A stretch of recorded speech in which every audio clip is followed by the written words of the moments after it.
सनातन धर्म में हर महीने में 2 बार एकादशी व्रत किया जाता है। एक कृष्ण पक्ष की एकादशी और दूसरी शुक्ल पक्ष की एकादशी। यह तिथि जगत के पालनहार भगवान विष्णु को समर्पित है। चैत्र माह के शुक्ल पक्ष की एकादशी को कामदा एकादशी के नाम से जाना जाता है। इस बार कामदा एकादशी 19 अप्रैल को है। धार्मिक मान्यता है कि कामदा एकादशी पर विधि पूर्वक भगवान विष्णु और माँ लक्ष्मी की पूजा करने से इंसान को जीवन के सभी दुख और संकटों से छुटकारा मिलता है। साथ ही सुख, शांति, समृद्धि और वैभव की प्राप्ति होती है।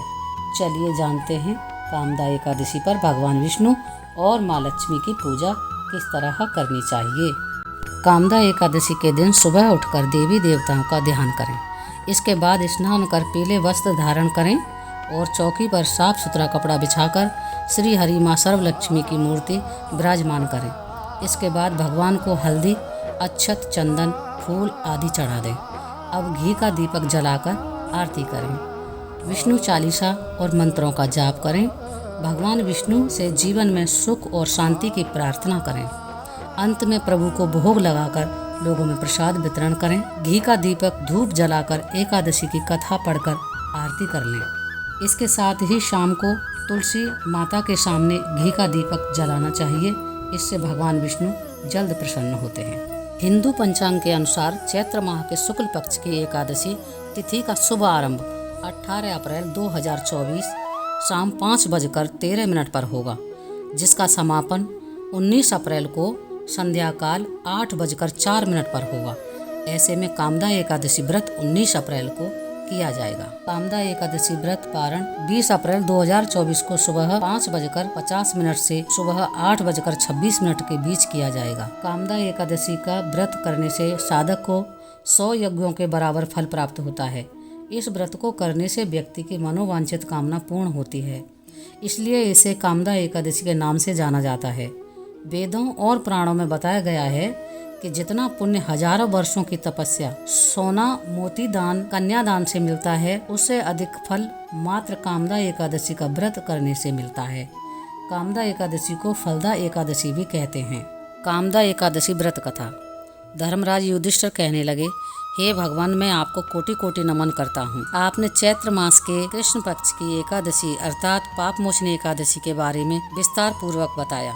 अब आप कृपा करके चैत्र शुक्ल एकादशी का नाम क्या है तथा उसकी विधि और महात्म्य क्या है।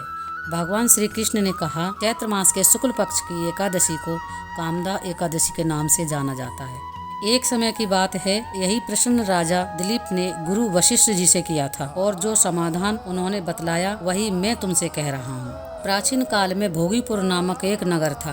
वहाँ पर अनेक ऐश्वर्यों से युक्त पुंडरीक नाम का एक राजा राज्य करता था। भोगीपुर नगर में अनेक अप्सरा, किन्नर तथा गंधर्व वास करते थे। उनमें से एक जगह ललित नाम के 2 स्त्री पुरुष अत्यंत वैभवशाली घर में निवास करते थे।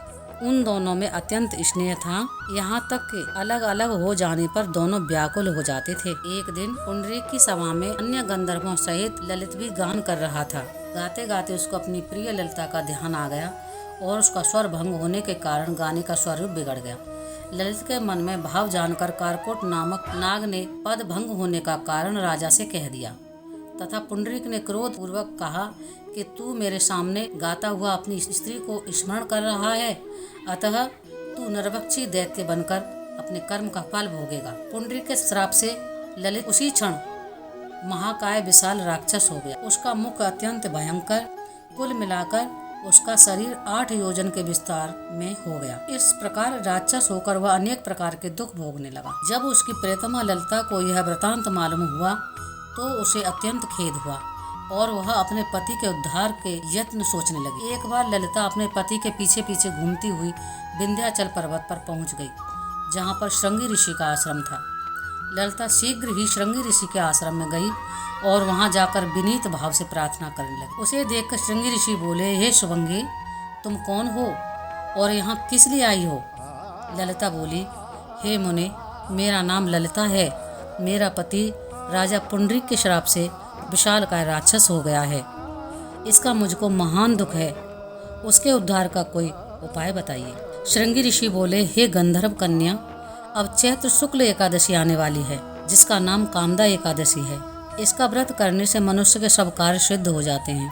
यदि तू कामदा एकादशी का व्रत कर उसके पुण्य का फल अपने पति को दे दे तो वह शीघ्र ही राक्षस योनि से मुक्त हो जाएगा और राजा का श्राप भी अश्वमेघ शांत हो जाएगा। मुनि के ऐसे वचन सुनकर ललिता ने चैत्र शुक्ल एकादशी आने पर उसका व्रत किया और द्वादशी को ब्राह्मणों के सामने अपने व्रत का फल अपने पति को देती हुई भगवान से इस तरह प्रार्थना करने लगी, हे प्रभु, मैंने जो यह व्रत किया है इसका फल मेरे पति देव को प्राप्त हो जाए, जिससे वह राक्षस योनि से मुक्त हो जाए। एकादशी का फल देते हुए उसका पति राक्षस योनि से मुक्त होकर अपने पुराने स्वरूप को प्राप्त हुआ। उसके पश्चात वे दोनों विमान में बैठकर स्वर्गलोक को चले गए। वशिष्ठ मुनि कहने लगे, हे राजन, इस व्रत को विधि पूर्वक करने से समस्त पाप नाश हो जाते हैं तथा राक्षस आदि की योनि भी छूट जाती है। संसार में इसके बराबर कोई भी दूसरा व्रत नहीं है। इसकी कथा पढ़ने या सुनने से वाजपेयी यज्ञ का फल प्राप्त होता है। राधे राधे।